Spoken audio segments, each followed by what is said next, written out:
آثارخانه هولبوگ مؤسسه دولتی ممنونگاه تاریخی فرهنگی هولبوگ با افتخار جشن 2700 سالگی شهر باستانی کلوب سال 2006 افتتاح گردیده تا امروز ده ها هزار سیاحان داخلی و خارجی از آن دیدن نموده با صحیفه های پرقنوات تاریخی دوره عصر میانگی تاجیکان از نزدیک شناس گردیدند.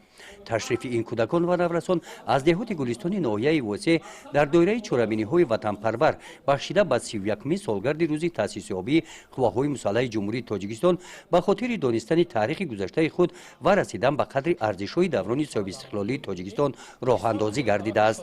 بار پنجم است که به موزه هولبوگ میآیم و در اینجا هر بار که میآیم به خود چیزهای نو میآموزم.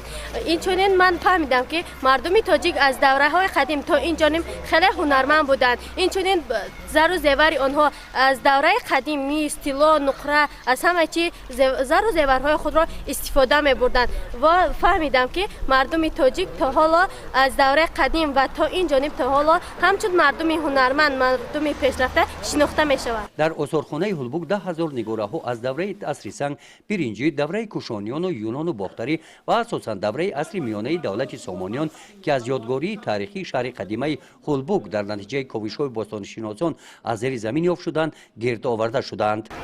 توجه به واسطه پیشوای معظم ملت که با هولبوگ یگانه گنجینه میراث پرشکوه دولت سامانیان در حدود جمهوری تاجیکستان است و سال 2012 با سپارش به واسطه پیشوای معظم ملت آثارخانه هولبوگ در طرح نو از نو بازسازی کرده شد و امروز جوابگوی قبول همه شهروندان و سیاحان می باشد.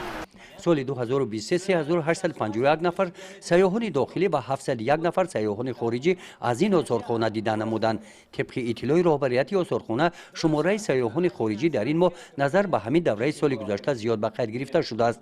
قسم زیادی سیاحان از دولت روسیه هستند. سرگئی از شهر مسکو مراتبه اول به این آثارخانه آمده است و میگوید که تا اینجا آمدنش درباره هولبوگ بسیار شنیده بود و بسیار شاد است که شنیده هایش را امروز از نزدیک میبیند. Я гость из России, из Москвы. Меня зовут Сергей. Спасибо вашей гостеприимной стране, спасибо вашему дружелюбному народу и спасибо уважаемому директору за замечательную экскурсию и за сохранение этого важного исторического памятника. И я надеюсь и желаю, что ЮНЕСКО наконец откроет глаза и поймет, что такую драгоценность должны охранять не только вы и ваш президент, но и весь мир. سیاحان در برابر تماشای هولبوگ همچنین از جانب رهبریت آثارخانه با ارمغان‌های خاطره‌ای رویمال دستی مسئول مهنت دستی هنرمندان محلی قدر کرده می‌شوند. گزارش خواجه نظری خدای نظر ظهوروف از ناحیه واسه برای برنامه اطلاعاتی نوید.